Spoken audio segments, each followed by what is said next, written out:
በመካከለኛ ምስራቅ የተከሰተው አይነት ክስተት ሲከሰት የውጭ ምርት ላይ ጥገኛ ስንሆን ፈተና ላይ እንወድቃለን ማለት ነው። እኛ ብቻ አይደለንም፣ ዓለም የተፈተነበት ነው። እኛ ደግሞ በዚህ ቀጠና አካባቢ ስላለን የበለጠ እንፈተናለን። የባህር በር ስለሌለን የበለጠ እንፈተናለን። ይሄም ፈተና እንግዲህ በኢትዮጵያዊ ጽናት በአስተዋይነት ማለፍ ያስፈልጋል። አንዱ ፈተና የሚመጣው በትራንስፖርት ሴክተር ላይ በነዳጅ ምክንያት ሁለት ነገር ነው የተፈጠረው። አንደኛ እጥረት ነው፣ የአቅርቦት እጥረት ተፈጠረ። ከአቅርቦት እጥረት መፈጠር ጋር ተያይዞ ደግሞ ዋጋ አሻቀበ። ሁለቱም ፈተናዎች የተፈተነ ነው። መግዛት እንኳን ብንችል አቅርቦቱ ስለሌለ መግዛት አንችልም ማለት ነው። ስለዚህ ሁለቱንም ፈተናዎች ነው መቋቋም ያለ። ከዋጋ ውድነት ከዋጋ መናር አንጻር ጋር ተያይዞ የሚመጣውን ስቲል መንግስት እየደጎመ ነው ያለው። ብዙ ቢሊዮን ብሮችን እየደጎመ ነው ያለው። ቀጥታ በተለይ በደሃው ላይ እንዳያርፍ ይሄ የዋጋ ጭማሪ እየደጎመ ነው ያለው። የጉዳይ ምን ያህል እንደሚቆይ እንግዲህ ጉዳዩን የለኮሱትና የሚዋጉት ናቸው የሚያውቁት፣ እኛ አናውቅም።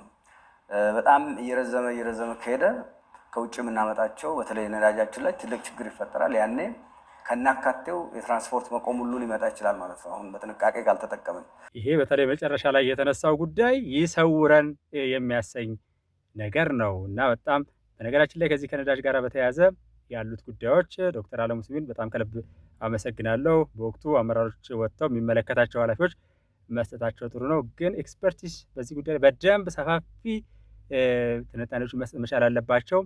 እንዲሁም ዋናኛን እያስጨነቀን ያለው ጉዳይ እውነት የሰፕላይ ኤንድ ዲማንድ ወይም ደግሞ አቅርቦትና ፍላጎት ጉዳይ ብቻ ነው ወይ?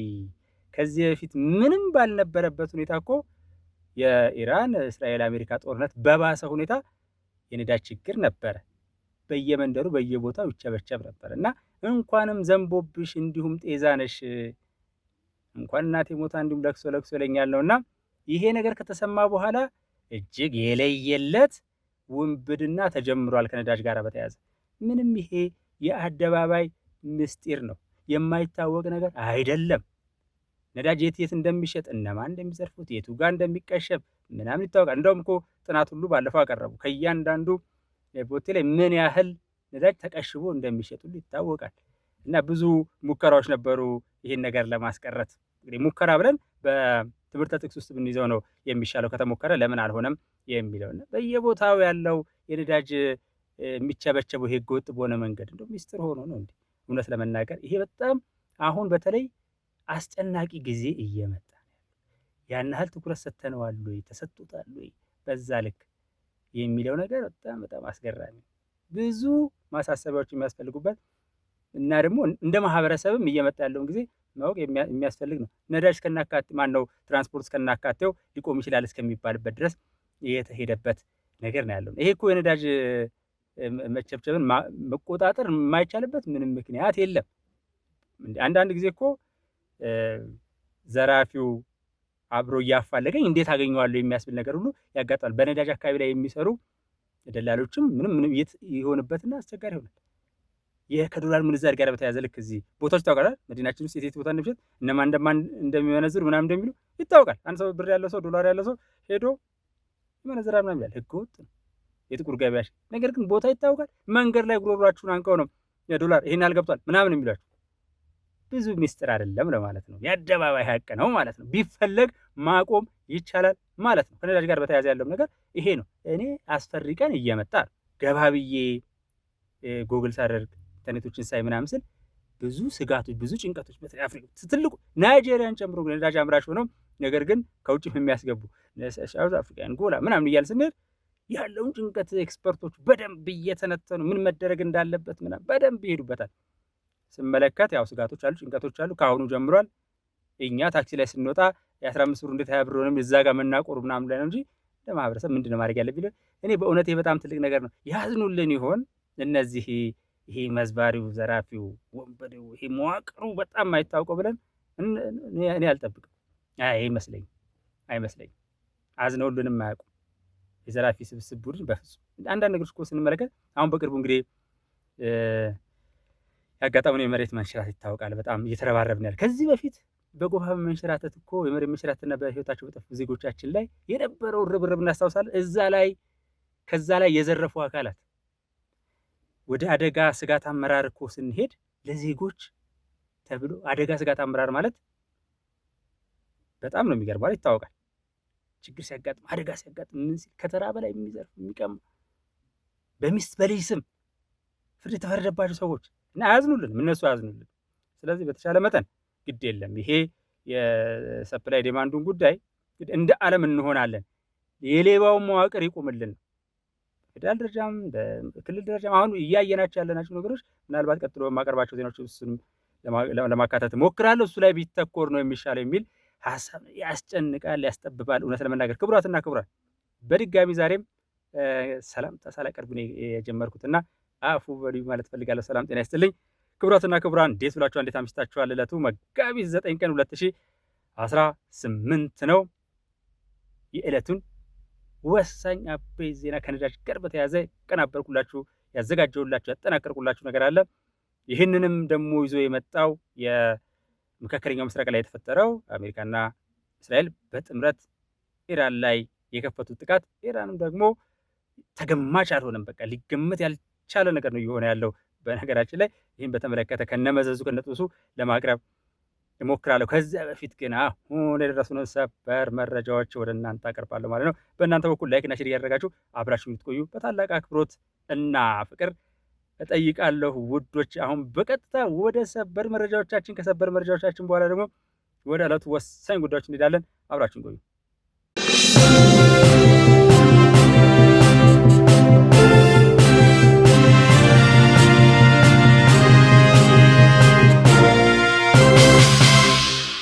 በዳሎል ማዕከላዊ ዜጋ ሻኩር አይበገሬው ክፍለ ጦር ባደረገው ልዩ የጸረ ሽምቅ ስምሪት ሸማቂ የኦነግ ሸኔ አሸባሪ ቡድንን መደምሰሱን የክፍለ ጦሩ ምክትል አዛዥ ለኦፕሬሽናል ሌተናል ኮሎኔል ወልደ ገሪማ ብርሃኔ ገለጹ። ክፍለ ጦሩ የህዝቦችን ስቃይና መከራ በማስቀረት አካባቢው እፎይታ እንዲያገኝና የእናቶችን እንባ እንዲታበስ ጸረ ህዝቦችን ተከታትሎ የማደን ተግባሩን ከመቼውም ጊዜ በላይ አጠናክሮ መቀጠሉንም ተናግረዋል። ከፍተኛ መኮንኑ እንዳሉት በደቡብ ምዕራብ ሸዋ ዞን ማሊማ ወረዳ አለን የሸንኮራ ቀበሌው ሲንቀሳቀስና ህዝቡን እየዘረፈ ለስቃይ ሲዳርግ የኖረው የኦነግ ሸኔ ቡድን በተወሰደበት የተጠና እርምጃ አብዛኛው ኃይሉ ሲደመሰስ፣ ቀሪዎቹ ከነሙሉ ትጥቃቸው ተማርከዋል። አይበገሬው ክፍለ ጦር የተሰጠውን ሀገራዊ ተልዕኮ በአይበገሬነትና በታማኝነት በቅንነት እየተወጣ መሆኑን የጠቀሱት ሌተናል ኮሎኔል ወልደ ገሪማ ብርሃኔ ለሰላምና ደህንነት መረጋገጥ እንደ ወታደር በማንኛውም ጊዜና ቦታ ሁኔታ ሳይገድበን ለቆምንለት ዓላማ አስፈላጊውን ሁሉ መስዋዕትነት ለመክፈል ዛሬም ነገም ዝግጁ ነን ብለዋል። ክፍለ ጦሩ ባደረገው የጸረ ሽምቅ ስምሪት 18 ክላሽንኮቭ፣ 12 የወገብ ትጥቅ፣ 808 የክላሽ ጥይት፣ 46 የክላሽ ካዝና፣ 6 የወገብ ትጥቅና 102 የብሬን ጥይት እንዲሁም 5 የጠላት ተዋጊ አባላት መማረካቸውን ነው የክፍለ ጦሩ ምክትል አዛዥ ለኦፕሬሽናል ያረጋገጡት።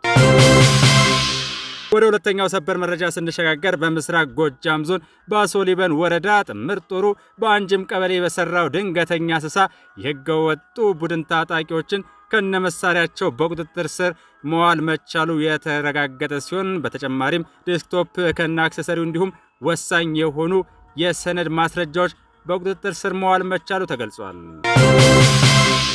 ወደ አስደሳች ሰበር መረጃችን ስንሸጋገር ደግሞ በመተከል ዞን ፓዊና ጃዊ ወረዳዊ ታጥቀው ሲንቀሳቀሱ የነበሩ 12 የጽንፈኛው ቡድን አባላት የነበሩ የመንግስትን የሰላም ጥሪ በመቀበል እጃቸውን በሰላማዊ መንገድ ለጀግና የሀገር መከላከያ ሰራዊት ሰጥተዋል።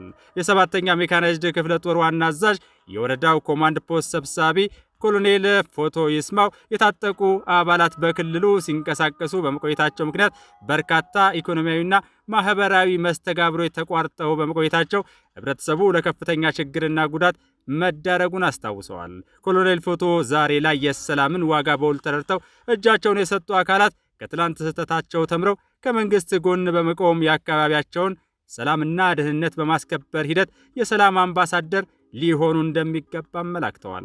የሰላም ጥሪውን ተቀብለው የተመለሱት ታጣቂዎች በበኩላቸው ወደ ጫካ የገቡት በተዛባ መረጃ መሆኑን ገልጸው ትግሉ ዓላማውን የሳተ ወደ ግል ፍላጎትና ገንዘብ ፍለጋ ያተኮረ መሆኑን በመረዳት ለሰላም ቅድሚያ መስጠታቸውን ተናግረዋል። በተመሳሳይ አስደሳች ሰበር መረጃ በጭልጋና አካባቢው ሲንቀሳቀሱ የነበሩ ታጣቂዎች ወደ ሰላም መመለሳቸውን የደረሰ መረጃ ያመለክታል። ሰላማዊ ኑሮን መከተል ለዘላቂ ሰላም አማራጭ የሌለው ቁልፍ መፍትሄ መሆኑን ወደ ሰላም የተመለሱት ታጣቂዎች ገልጸዋል። የሰላም አማራጭን መከተላቸው ለህጋዊ ኑሮና ህይወት እንደሚያበቃቸውም ተናግረዋል። ኃይልና ግጭት ጉዳት ከማስከተል ውጭ ሌላ ምንም ጥቅም እንዳላስገኘላቸው አውስተው ግጭት ዘላቂ መፍትሄ አይሆንም ሲሉ ጠቁመዋል። የማህበረሰብ አንድነትንና እድገትን የሚበክሉ ነገሮች መሆናቸውን ከገለጹ በኋላ በመቻቻልና አብሮ በመኖር ሁሉንም ነገር ማስተካከል እንደሚገባም ተናግረዋል። አሁንም ድረስ በጫካ ያሉ ሌሎች ታጣቂዎች የሰላምን አማራጭ ተቀብለው እንዲመለሱም እነዚህ የቀድሞ ታጣቂዎች ጥሪያቸውን አስተላልፈዋል።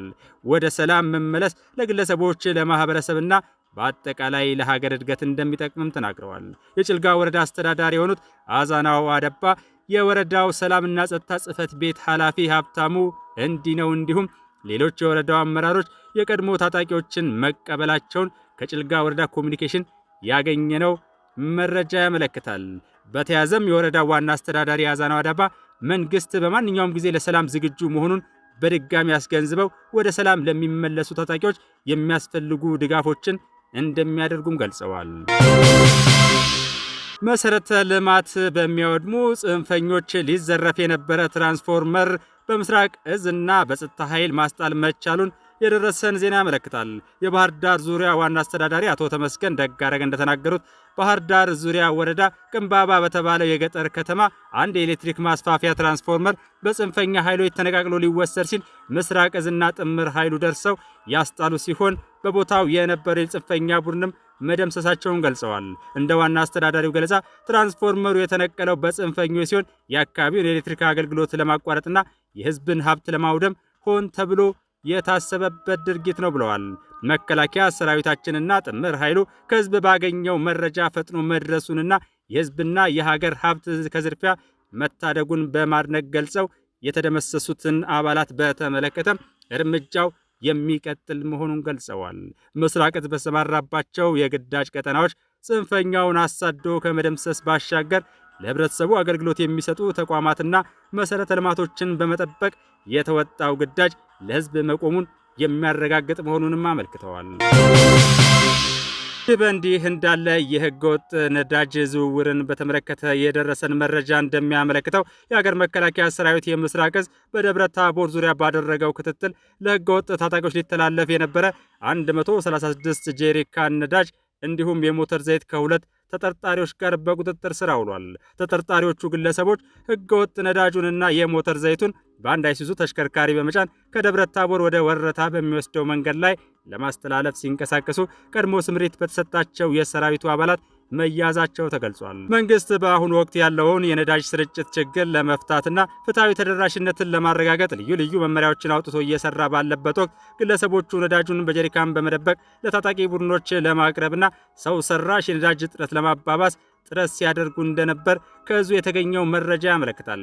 ምስራቅ እዝ በተሰጠው የህግ ማስከበር የግዳጅ ቀጠና ውስጥ ከአካባቢው የጸጥታ አካላትና ከህዝቡ ጋር በመቀናጀት መሰል ህገወጥ ድርጊቶችን የመከላከልና የማክሸፍ ተግባሩን አጠናክሮ እንደሚቀጥልም በዝርዝር አስታውቋል። ከዚሁ ጋር በተያያዘ ከአማራ ክልል ፖሊስ ዋና ጠቅላይ መምሪያ ወዳገኘነው ተመሳሳይ ዜና ስንሸጋገር በክልሉ የሚስተዋለውን ህገወጥ የነዳጅ ዝውውርና ንግድ ለመግታት ጥብቅ የቁጥጥርና የህግ ማስከበር እርምጃ መውሰድ መጀመሩን ነው የአማራ ክልል ፖሊስ ዋና ጠቅላይ መምሪያ የገለጸው። ጠቅላይ መምሪያው በክልሉ እየታየ ያለውን የነዳጅ እጥረት ተገን በማድረግ በህገወጥ የነዳጅ ንግድና ዝውውር ላይ በተሰማሩ አካላት ላይ የማያዳግም እርምጃ መውሰድ መጀመሩን ለህዝብ ይፋ ያደርጋል ብለዋል። የአማራ ክልል ፖሊስ ዋና ጠቅላይ መምሪያ የክልሉን የጸጥታ ሁኔታ ለማባባስና የህዝቡን ማህበራዊ ህይወት ለማናጋት ወቅታዊውን የነዳጅ እጥረት ተገን በማድረግ የሚፈጸሙ ህገወጥ ድርጊቶችን ለመከላከል ሰፊ የህግ ማስከበር ዘመቻ እያከናወነ እንደሚገኝም ገልጿል። ፖሊስ ከሌሎች የጸጥታ አካላትና ከህብረተሰቡ ጋር በመቀናጀት ባደረገው ከፍተኛ ክትትል በኬላዎች ላይ በተከናወነ ፍተሻ በርካታ ህገወጥ የነዳጅ ዝውውር ሙከራዎች መክሸፋቸውንና በድርጊቱ ላይ የተሰማሩ ግለሰቦችም በቁጥጥር ስር ውለው ተገቢው የህግ ቅጣት እንዲያገኙ መደረጉን መምሪያው አረጋግጧል። ይህ ህገወጥ ድርጊት በጥቂት ስግብግብ ነጋዴዎች የሚፈጸም ቢሆንም በሀገርና በህዝብ ላይ የሚያሳድረው ተጽዕኖ ግን እጅግ የከፋ ነው። መንግስት በከፍተኛ የውጭ ምንዛሪ ያስገባቸው የነዳጅ ምርቶች ለታለመላቸው የልማት ስራዎች ሳይውሉ መባከናቸው ሀገራዊ ኪሳራን ከማስከተሉ በተጨማሪ የትራንስፖርት ዋጋ እንዲንርና የሸቀጦች ዋጋ እንዲጨምር በማድረግ የኑሮ ውድነቱን የሚያባብስ ተግባር በመሆኑ ፖሊስ ከፍተኛ ቁጥጥር ያደርጋል ብሏል። የነዳጅ እጥረት የህዝብ ትራንስፖርትን በማሽመድመድ ዜጎች ወደ ስራና ትምህርት እንዳይሄዱ እንቅፋት በመሆኑ ህገወጦችን ተከታትሎ ለህግ ለማቅረብ ከአጋር አካላት ጋር ተቀናይቶ እየሰራ ይገኛል ብሏል። ከተፈቀደ የዋጋ ተመን ውጭ የዋጋ ጭማሪ የሚያደርጉ ነዳጅ በመደበቅ ሰው ሰራሽ እጥረት የሚፈጥሩና ከህገወጥ ነጋዴዎች ጋር የሚተባበሩ ማደያዎች ላይም የማያዳግም አስተዳደራዊና የወንጀል ክስ እርምጃ ይወስዳል ሲል ገልጿል። ጨለማን ተገን በማድረግ ነዳጅ ወደ ተለያዩ ቦታዎች የሚያንቀሳቅሱ በማከማቸት ለጥቁር ገበያ የሚያዘጋጁና በማደያዎች ላይም በኃይልም ሆነ በማግባባት ነዳጅ የሚያስቀዱ አካላት ላይ ፖሊስ ያለምንም ምህረት ህጋዊ እርምጃ እንደሚወስድ አስጠንቅቋል። የነዳጅ እጥረቱን ተከትሎ የህዝብ እንግልትን ለግል ጥቅማቸው መዋል የሚፈልጉ አካላትን በምንም ሁኔታ አንታገስም ያለው የአማራ ፖሊስ ጠቅላይ መምሪያ የክልላችን ሰላምና የኢኮኖሚያዊ ደህንነት የሚጠበቀው በጋራ በምናደርገው ጥረት በመሆኑ ህብረተሰቡ ይህን ህገወጥ ድርጊት በመጸየፍና አጠራጣሪ እንቅስቃሴዎችን ለቅርብ ፖሊስ ጣቢያ በመጠቆም የተለመደ ትብብሩን እንዲያደርግ የአማራ ፖሊስ ዋና ጠቅላይ መምሪያ ጥሪውን ያቀርባል ብሏል። ክቡራትና ክቡራን አሁን ደግሞ ሶስተኛ ሳምንቱን እየያዘ ባለውና እስራኤልና አሜሪካ በኢራን ላይ በጥምር በከፈቱት ጥቃት እንዲሁም በኢራን ምላሽ እንዲሁም በዕለቱ አበይት ጉዳያችን በሆነው የነዳጅ ዋጋ ማሻቀብና ኢትዮጵያን ጨምሮ የአፍሪካ ሀገራትን እንዴት አይነት አደጋ ላይ እንደጣላቸው የሚያሳየውን ዘገባችንን ቀጥሎ እናቀርባለን። የጦርነቱን ሁነት ስንመለከት የአሜሪካ ጦር በሆርሙዝ የባህር ወሽመጥ ላይ ነዳጅ ጫኝ መርከቦችን ለማጥቃት የሚውሉ የኢራን የሚሳኤል ጣቢያዎችን መደብደቡን አስታውቋል። የአሜሪካ ማዕከላዊ እዝ በኤክስ ገጹ ላይ ባወጣው ጽሑፍ ጦሩ በኢራን የባህር ዳርቻ በሚገኙት ጠንካራ የኢራን የሚሳኤል ጣቢያዎች ላይ 5000 ፓውንድ የሚመዝኑ ሰርስረው የሚገቡ ቦምቦችን ተጠቅሞ በተሳካ ሁኔታ ድብደባ ፈጽሟል ሲል ነው ያስታወቀው። በእነዚህ ቦታዎች ላይ የተተከሉት የኢራን ጸረ መርከብ ክሩዝ ሚሳኤሎች በባህረ ሰላጤ ውስጥ ላሉ ዓለም አቀፍ መርከቦች አደጋ ፈጥረዋል ሲል ነው የአሜሪካ ጦር የተናገረው።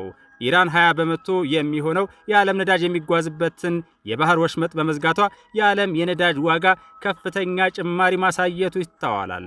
ግዙፎቹ ቦምቦች አሜሪካ ባለፈው ዓመት በኢራን ውስጥ የሚገኙ 3 የኒውክሌር ጣቢያዎችን ስትደበድብ የተጠቀመችባቸው ቦምቦች አይነት ሲሆኑ እነዚህ ቦምቦች በአየር ወይም በመሬት ላይ የሚገኙ ኢላማዎችን መተው የሚፈነዱ አይደሉም። ከዚያ ይልቅ በጥልቀት የተቀበሩና የተጠናከሩ ጉድጓዶችን እንዲሁም ዋሻዎችን ሰርስሮ በመግባት የማጥቃት አቅም ያላቸው ናቸው ተብሏል። 6 ሜትሮች ርዝመት ያለው ይህ ቦምብ ከመፈንዳቱ በፊት በግምት 61 ሜትሮች ወደ ውስጥ ዘልቆ መግባት ይችላልም ይባላል። አሜሪካና እስራኤል በኢራን ላይ ጦርነት ከጀመሩ በኋላ በአጸፋው ኢራንም የተለያዩ ኢላማዎችን በሚሳኤሎችና በድሮኖች እየመታች ቀጥላለች። ከነዚህም መካከል በመካከለኛው ምስራቅ ውስጥ የሚገኙ የአሜሪካ ጦር ሰፈሮችና ሌሎች ተቋማት በትላንትናው ዕለት ጥቃት እንደተፈጸመባቸው ይታወቃል። የእስራኤል ጤና ሚኒስትር ባለፉት 24 ሰዓታት ብቻ ኢራን በፈጸመችው ጥቃት ጉዳት ደርሶባቸው ቢያንስ 192 ሰዎች ሆስፒታል መግባታቸውንም ከዚሁ ጋር አያይዘው ገልጸዋል። ሚኒስቴሩ እንዳስታወቀው ከተጎጂዎቹ መካከል 4ቱ መካከለኛ ጉዳት የደረሰባቸው ሲሆኑ 177 የሚሆኑ ደግሞ ቀላል ጉዳት ያስተናገዱ ናቸው ተብሏል። በሆስፒታል ውስጥ ሕክምና እየወሰዱ እንደሚገኙም ታውቋል። ቀሪዎቹ 11 ሰዎች ደግሞ በምን ሁኔታ እንዳሉ የታወቀ ነገር የለም። ሚኒስቴሩ በአጠቃላይ ጦርነቱ ከተጀመረ አንስቶ እስካሁን 3727 ሰዎች ጉዳት ደርሶባቸው የሕክምና ክትትል ማድረጋቸውንም አያይዞ ገልጿል። ይህ በእንዲህ እንዳለ ጦርነቱ 3ኛ ሳምንቱን ባገባደደበት በአሁኑ ወቅት አሜሪካ 2270 ኪሎ ግራም የሚመዝነውን ምሽግ ደርማሽ ቦምብ ጥቅም ላይ መዋል እንደጀመረች ሚዲያዎች በስፋት መዘገባቸውን ቀጥለዋል። ቀደም ሲል ለመጥቀስ እንደተሞከረው ይህ ቦምብ ከመሬት በታች በተገነቡ ጠንካራ ምሽጎች ውስጥ ያሉ ኢላማዎችን በጥልቀት በመግባት የማውደም ከፍተኛ አቅም ያለው ሲሆን አሁን ጥቅም ላይ መዋሉ ኢራን የደበቀችው የጦር መሳሪያ እንዳለ ጥርጣሬ መኖሩን ያሳያል። የአሜሪካ ጦር በኢራን የባህር ዳርቻ አካባቢ ባሉ የሚሳኤል ማስወንጨፊያዎች ላይ ጥቃቱን መፈጸሙን ያስታወቀ ቢሆንም የትኛውን አይነት ቦምብ ጥቅም ላይ እንደዋለ ዝርዝር መረጃ ሊሰጥ አልቻለም። ነገር ግን ሁለት አይነት ቦምቦች እንዳሉ የተገለጸ ሲሆን በጨረር የሚመራው ጂዩቢ 28 እና አዲሱ ዘመናዊ ጂዩቢ 72 የተባሉት መሆናቸው ተጠቁሟል።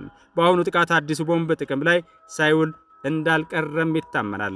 ለ3 ሳምንት ያህል አሜሪካና እስራኤል በኢራን ላይ ያልተቋረጠ የሚሳኤልና የአየር ድብደባዎችን እየፈጸሙ ቢሆንም ኢራንም በበኩሏ ያልተቋረጠ የአጸፋ ጥቃት በእስራኤልና በአሜሪካ አጋሮች ላይ እየፈጸመች መቀጠሏ ጉዳዩን አስገራሚም ውስብስብም አድርጎታል። ባለፉት ቀናት የኢራን የሚሳኤልና የድሮን ጥቃቶች ተዳክመው ሊቆዩ ወይም ሊቆሙ ይችላሉ ተብሎ ቢታሰብም አሁንም ከኢራን በኩል የሚሰነዘሩት ጥቃቶች በመካከለኛው ምስራቅ ውስጥ ዋነኛ ስጋት ሆነው እንደቀጠሉ ይገኛል። ስለዚህም ሊሆን ይችላል አሜሪካ ከመሬት በታች ዘልቀው በመግባት የሚያወድሙትን ከባዶችን ቦምቦች በመጠቀም የኢራንን የሚሳኤልና የድሮን ክምችቶችን እንዲሁም ማስፈንጨፊያዎችን ለመጠቀም የተገደደችው የሚል መላምቶች እየቀረቡ ይገኛሉ። ከዚህ ጥቃት ጋር በተያያዘ የዕለቱ ትልቁ ዜና ሆኖ የዋለው የእስራኤሉ መከላከያ ሚኒስትር የኢራኑ የደህንነት ሚኒስትር እስማኤል ሃቲብ መገደላቸውን መናገራቸው ነው። ካትስ በመግለጫቸው ትላንት ሌሊት የኢራን የደህንነት ሚኒስትር ሃቲብ ተወግደዋል ብለዋል። እስማኤል ሃቲብ የኢራን የደህንነት ሚኒስትር ሆነው የተሾሙት በቀድሞው የሀገሪቱ ፕሬዝዳንት ኢብራሂም ራኢሲ ከ5 ዓመታት በፊት እንደነበር ይታወቃል። ከሟቹ ጠቅላይ መሪ አያቶላህ አሊ ኻሜኒና ከሌሎች የኢራን ከፍተኛ መሪዎች ጋር እስላማዊ ሕግን ያጠኑ ሲሆን ቀደም ሲል በደህንነት መስሪያ ቤት ውስጥ እንዲሁም በጠቅላይ መሪው ጽህፈት ቤት ውስጥ በከፍተኛ ኃላፊነት ሰርተዋል። በአውሮፓውያኑ 2022 የደህንነት ሚኒስትሩ በአሜሪካና በአጋሮቿ ላይ የበይነ መረብ ጥቃት እንዲፈጽም አመቺ ሁኔታን ፈጥረዋል በሚል በአሜሪካ የገንዘብ ሚኒስቴር ማዕቀብ ተጥሎባቸው እንደነበርም ይታወሳል። ክቡራትና ክቡራን አሁን ደግሞ እስራኤልና አሜሪካ በጥምረት ኢራን ላይ በከፈቱትና በኢራን ምላሽ እንዲሁም በሆርሙዝ ሰርጥ ላይ ባለው የመተላለፊያ ችግር መስተጓጎል ዓለማችን በተለይም አፍሪካ ያጋጠማትን የነዳጅ ዋጋ ማሻቀብ ተግዳሮት አስመልክቶ ያዘጋጀናትን አጠር ያለ ዘገባ ቀጥሎ እናቀርባለን። እንደ አውሮፓውያን አቆጣጠር በ2026 በያዝነው ዓመት ማለት ነው መጀመሪያ ላይ ኢራን ከዓለም ከፍተኛ የነዳጅ ዘይት አምራቾች አንዷ ስትሆን በአጠቃላይ በዓለም አቀፍ ደረጃ በቀን 4.19 ሚሊዮን በርሜል የምርት መጠን በግሎባል ደረጃ በሰባተኛ ደረጃ ያስቀመጣትን እንደምታመርት ይታወቃል። በዓለም አቀፍ ኢነርጂ ኤጀንሲ መረጃ መሰረት በመካከለኛው ምስራቅ ከሳውዲ አረቢያ ቀጥሎ ሁለተኛ ደረጃ ላይ የምትገኝ የኦፔክ ዋነኛ አባል ነች። እንዲሁም ዓለም አቀፍ ማዕቀብ በተደጋጋሚ ቢጣልባትም ይህ አቅም ሆኖ የቀጠለ ሲሆን ለሌሎች ሀገራትም ተስፋ ያጫረ ነበር። ይህ በእንዲህ እንዳለ የመጠባበቂያ ክምችቷንም ስንመለከት ኢራን በግምት 10 በመቶ የሚሆነውን የዓለም የፔትሮሊየም ክምችት መያዟ፣ ቻይና ደግሞ ቁልፍ የኢራን ነዳጅ ገዥ መሆኗ ከዚህ ግጭት ጋር በተያያዘ የሚያመላክተንና ቀጣዩን ጊዜ በጥርጣሬና በስጋት እንድንመለከት የሚያደርግ ነው ይላሉ የዘርፉ ተንታኞች። በኢራን ውስጥ እየተባባሰ የመጣው ግጭት አፍሪካን ለዓለም አቀፍ የሸቀጥና የሎጂስቲክ አደጋዎች ተጋላጭነቷን በድጋሚ በአደገኛ ሁኔታ አጋልጧል። ብሬንት ድፍድፍ ነዳጅ ድፍድፍ ማለት ነው በአንድ በርሜል ወደ $120 እየገፋ በሆርሙዝ የባህር ወሽመጥ በኩል የሚፈጠረው የጭነት ትራፊክ መስተጓጎልና እየጨመረ የመጣው የጦርነት ስጋት የኢንሹራንስ ወጪዎችን ለአህጉሪቱ ኃይለኛ ስጋትንና ድንጋጤን አምጥተዋል። የነዳጅ ላኪ ሀገሮች ለአጭር ጊዜ ከፍተኛ ገቢ ሊያገኙ ቢችሉም ለአብዛኛዎቹ የአፍሪካ ኢኮኖሚዎች አሁንም ከውጭ በሚገቡ የተጣራ ነዳጆች፣ ማዳበሪያዎችና ምግቦች ላይ በእጅጉ ጥገኛ ለሆኑቱ ያለው ከፍተኛ እውነታ የዋጋ ግሽበት፣ የምንዛሪ ጫናና የቤተሰብ ደህንነትን አደጋ ላይ የሚጥል ነው።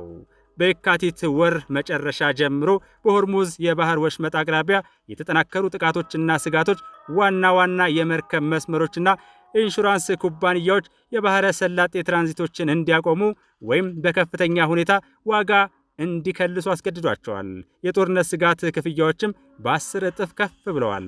እንዲሁም ብዙ መርከቦች በኬፕ ኦፍ ጉድ ሆፕ ዙሪያ ማለትም በደቡብ አፍሪካው አትላንቲክ ወሽመጥ ማለት ነው አቅጣጫቸውን ቀይረው ወደ አውሮፓ የእስያ መንገዶች 2 ተጨማሪ ሳምንታት ያለው መንገድ መርጠዋል። 2 ሳምንት ቀርቶ 2 ቀን የሚጨምር ጉዞም ወጪው በተገልጋዩ ሀገርና ሕዝብ ላይ ጫናው እጅግ የበረታ መሆኑ ይታወቃል። ይህ የነዳጅ አቅርቦትን እና የማቀዝቀዣ የጭነት ቦታን የበለጠ አጠንክሮታል። ይህ ደግሞ የአፍሪካን የአቅርቦት ሰንሰለቶች የበለጠ የተወሳሰበና አስጨናቂ አድርጎት ቀጥሏል። ስትራቴጂካዊ ማዕከላዊ ነጥብ እጅግ በጣም አስፈላጊ ነው። ይህም ሆርሙዝ በዓለም ላይ ካለው ድፍድፍ ነዳጅና ዋና የመተላለፊያ ፍሰቶች ውስጥ 1/5ኛውን 20 በመቶውን በመደበኛነት ይይዛል። በከፊል የሚቋረጡ ነገሮች እንኳን በዓለም አቀፍ የኤነርጂ ገበያዎች ውስጥ ይንሰራፋሉ። ይህም የነዳጅ፣ የጋዝ፣ የማዳበሪያና የትራንስፖርት ዋጋን ያንሩታል። የአፍሪካ ኢኮኖሚዎች ቀድሞውኑ በዝግታ የዋጋ ንረት እየታገሉ ያሉት አሁን በሸማቾች ዋጋ፣ በዕዳ ወጪዎችና በምንዛሪ ዋጋዎች ላይ አዲስ ጫና ይገጥማቸዋል። በቡርኪና ፋሶ፣ ማሊ እንዲሁም ኒጀር የጸጥታ ማጣት፣ የፖለቲካ ያለመረጋጋትና የተገደበ የፋይናንስ ቦታ ጥምረት ይህን አሁን የተከሰተውን አደጋ የበለጠ የሚያባብሰው ነው ተብሏል። ከውጭ በሚገቡ የውጭ ጭማሪዎች የሚመራ የነዳጅና የምግብ የዋጋ ግሽበት የሰብአዊ ቀውስን ሊያስከትሉና የኢኮኖሚ መረጋጋትን የበለጠ ሊያዳክሙ ይችላሉ። የአፍሪካ አህጉር አብዛኛው ቀጠና ለዚህ መሰሉ የቀውስ ወቅት ብርቱ ዝግጅትና መጠባበቂያ ወይም መውጫ መንገድ የለውም። እናም ስጋቱ የሚመጣው ቀድሞውኑ በቋፍ በነበሩ ለጋሾችና አሁን ራሳቸው አጣብቂኝ ውስጥ እየገቡ ባሉ ሀገራት ጦስ መሆኑ ደግሞ የበለጠ አሳዛኝ ነው። እንደ ናይጄሪያ የነዳጅ አምራች ሆነው ሳለ አሁንም ከውጭ በሚገቡ የነዳጅ ምርቶች ላይ በከፍተኛ ሁኔታ የሚተማመኑ የነዳጅ አምራች ሀገራትን ገመና ስንመለከት ደግሞ የእኛስ ነገር የሚለው በአናቱ ሲጨመርበት የባህር በር አልቦነቱ ጉዳይ አሳሳቢነቱ እየጎላ ይታያል። ለዚህም ነው የግድ ያለምንም አማራጭ ወደ ባህር በር የሚለውን ብዙዎች እያነሱት ያሉት። አንጎላ፣ ደቡብ አፍሪካ ወዘተ እያልን ብንፈትሽ የሚሰጠን ምስል በስጋት የተጨማደደውን የሀገራቱን ኢኮኖሚያዊ ፊት ይሆናል። ይህን ጦሰኛ የዝሆኖች ፍልሚያ ተከትሎ የምግብ ዋስትናና የማዳበሪያ አቅርቦት ጉዳይ ሁለተኛ ገሃዳዊ ስጋት ሆኖ ተከስቷል። የማዳበሪያ ገበያዎች በዚህ መሰሉ የባህር ላይ መስተጓጎሎች በጣም የተጋለጡ ሆነዋል። በዓለም አቀፍ ደረጃ የሚገበያየው ዩሪያ በከፍተኛ ድርሻ በአፍሪካ መጠነኛ ምርት ብቻ የሚመነጭ ሲሆን ወሳኝነቱ ታክሎበት ታዲያ ከፍተኛ የጋዝና የመርከብ ወጪዎችን ዋጋ በአስደንጋጭ ሁኔታ እያሳደጉት ይገኛል። ለአፍሪካ ገበሬዎች ይህ መጪው የ2018-19 የመከር ወቅት አደጋው ከፍተኛ ሆኖ ቀጥሏል። ይህ በእንዲህ እንዳለ እንደ ኤምኤስሲ፣ ሲኤምኤ፣ ሲጂኤም እና ሃፓግሊዮድ ያሉ ዓለም አቀፍ አጓጓዦች የባህረ ሰላጤና የቀይ ባህር አገልግሎቶችን አግደዋል ወይም አቅጣጫቸውን ቀይረዋል። የአስቸኳይ ጊዜ ተጨማሪ ክፍያዎችና የጊዜ ሰሌዳ መስተጓጎሎች የምግብ ማስመጣት ወጪን ከፍ እያደረጉትና በቀላሉ የሚበላሹ ዕቃዎች የመበላሸት አደጋን እየጨመሩ ነው። ተንታኞች ለረጅም ጊዜ የሚቆይ መስተጓጎል በዝቅተኛ ገቢና በአስመጪዎች ጥገኛ በሆኑ የአፍሪካ ሀገራት የምግብ አቅርቦት ሰንሰለቶችን ሊያናጋ እንደሚችል እያስጠነቀቁ ይገኛሉ። የዋጋ ግሽበትና የኑሮ ውድነት መጨመር በቤተሰብ ላይ የሚኖረው ተጽዕኖ ከፍተኛ ይሆናል። የነዳጅ ዋጋ ግሽበት በፍጥነት ወደ ትራንስፖርት ዋጋ፣ የኤሌክትሪክ ኃይል ማመንጨት፣ ወፍጮና የቀዝቃዛ ሰንሰለት የሚባሉትን ሎጂስቲኮች መግባቱ አይቀርም። የምግብ ግሽበት መዘግየትን ተከትሎ ከፍተኛ የማዳበሪያ የጭነትና የማከማቻ ወጪዎች በመጨረሻ ዋና ዋና ዋጋዎችን ስለሚጨምሩ ይህንን ስጋት ለማስወገድ ሀገራት ቁጭ ብለው ሊነጋገሩበትና መፍትሄ ሊያመነጩ ይገባል ተብሏል። ቀደም ሲል የአይኤምኤፍ ቀስ በቀስ ዓለም አቀፍ የዋጋ ግሽበት ትንበያዎች ቢኖሩም የማክሮ ኢኮኖሚ አደጋዎች ግን በፍጥነት እየጨመሩ መሆኑ ይስተዋላል። በሚሊዮን የሚቆጠሩ የአፍሪካ ቤተሰቦች ይህ ምን ማለት ነው የሚለውን ስንመለከት ይህ የገበያ ዋጋዎች መጨመር፣ የግዢ ኃይል መውረድና ከባድ የፋይናንስ ውሳኔዎች ተግዳሮት ማለት ይሆናል። ክቡራትና ክቡራን ይህንን ሁኔታ በሶስት ከፍለን ስንመለከተው ምናልባት ሁነቱ ለሚቀጥሉት 3 ወራት በዚህ ሁኔታ የሚቀጥል ከሆነ አንደኛ የረጅም ጊዜ መስተጓጎል ይሆናል። ይህ ማለት ድፍድፍ ነዳጅ በአማካይ ከ100 እስከ 120 ዶላር ሆኖ ይቀጥላል። ቀደም ሲል የጠቀስነው 2 ሳምንት ጭማሪ የሚኖረው የደቡብ አፍሪካው የኬፕ አቅጣጫ መቀየርም ከነዳ ሸክሙ ይቀጥላል ማለት ነው። የአፍሪካ አስመጪዎች በነዳጅ ግሽበት ከ2 እስከ 5 በመቶ የሚደርስ የነጥብ ጭማሪ የአሁኑን የሂሳብ እጥረት እያባባሰና ደካማ በሆኑ ግዛቶች ደግሞ የምግብ ዋስትና ማጣትን እያባባሰ ይቀጥላል። በሁለተኛ ደረጃ የምንመለከተው ከፊል መረጋጋት የሚከሰት ከሆነ ደግሞ ድፍድፍ ነዳጅ ከ85 እስከ 100 ዶላር ይሆናል። አንዳንድ ኢንሹራንስ ሰጪዎችና ተሸካሚዎች በተስተካከሉ ውሎች የሚመለሱበትን እድል ይፈጥራል። የዋጋ ግሽበት ግን አሁንም ከፍ ያለ ቢሆንም በታለመው የፊስካልና ተንቀሳቃሽ ድጋፍ ማለትም ፈሳሽ ድጋፍ የሚሉት የበለጠ ሊተዳደር ይችላል። በሶስተኛነት ተስፋ አድርገን የምንመለከተው ፈጣሪ አድርገውና ነገሮች ወደ ስፍራቸው ከተመለሱ ሀያላኑ ዝሆኖች እንኳን ወደ ቀልባቸው የሚመለሱ አይመስልም። ፈጣን የምጣኔ ሀብት እድገት ያቆጠቁጣል። የድፍድፍ ነዳጅ ዋጋ ውጥረቶቹ እየቀነሱ ሄዶ ወደ $70-80 ሊሸጋገር እንደሚችል የኢኮኖሚ ተንታኞቹ ግምታቸውን አስቀምጠዋል። ይህ በእንዲህ እንዳለ የሲፒአይ እና የኤፍኤክስ ጫናዎች እየተሻሻሉ ይሄዳሉ። ነገር ግን የድንጋጤው የታለፈበት ተግዳሮትና ሌሎቹም ያለመተማመን መንፈስ እንደሰፈኑ ይቀጥላሉ። ይህ ለመሰረተ ልማትና ለኢነርጂ ሽግግር ዘርፎች ምን ማለት ነው የሚለውን ብናይ የትራንስፖርት መሰረተ ልማት ከፍተኛ የመርከብ ወጪዎችን፣ የጊዜ ሰሌዳ ተለዋዋጭነትንና ረዘም ያለ ማጓጓዣ ሩቶችን ይጋፈጣል። የፐርቼዚንግ ፓወር የፓርቲ ፒፒፒ የሚሉት ማለት ነው። እንዲሁም የኮሪደር ኢኮኖሚዎችን ያስጨንቃል። በኢነርጂ ውስጥ ቀውሱ የሀገር ውስጥ ማጣሪያን፣ አስተማማኝ የጋዝ ማመንጨትንና በፀሐይ በንፋስና በማከማቸት ላይ የተፋጠነ ኢንቨስትመንት ዋጋን ማጉላቱ አይቀርም። አፍሪካ ከዚህ በፊት የነዳጅ እጥረት ተግዳሮቶች በተደጋጋሚ ያጋጥሟታል። በተቻለ መጠንም ተቋቁማለች። ነገር ግን የአህጉሪቱ ተጋላጭነት አሁንም ከፍተኛ ሆኖ ቀጥሏል።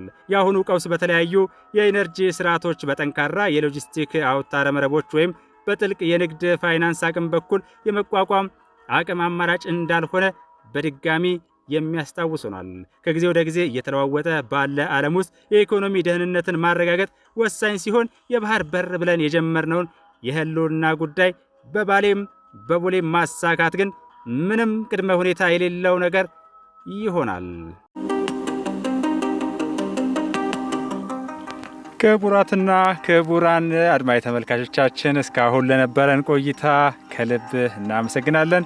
ሁላችሁም ከመውጣታችሁ በፊት እንደተለመደው ላይክና ሼር በማድረግ መረጃዎቻችን ለብዙዎች እንዲደርሱ እንድታደርጉ በአክብሮት እንጠይቃለን። በተጨማሪም ከስር በሚታይ የኢትዮጵያ ንግድ ባንክ ቁጥር አዲስ ምንጭ ሚዲያን በማበረታታት የአስተማማኝ ወቅታዊ የተጣሩና የተመዘኑ መረጃዎች የሚቀርቡባትን ሚዲያችንን ይደግፉ፣ ያሳድጉ ስንል የአክብሮት ጥሪያችንን እናቀርባለን። የአዲስ ምንጭ የምን ጊዜ መልእክታችን ሰላም ለኢትዮጵያ የሚል ነው። ሰላም ለኢትዮጵያውያን፣ ሰላም ይሁን።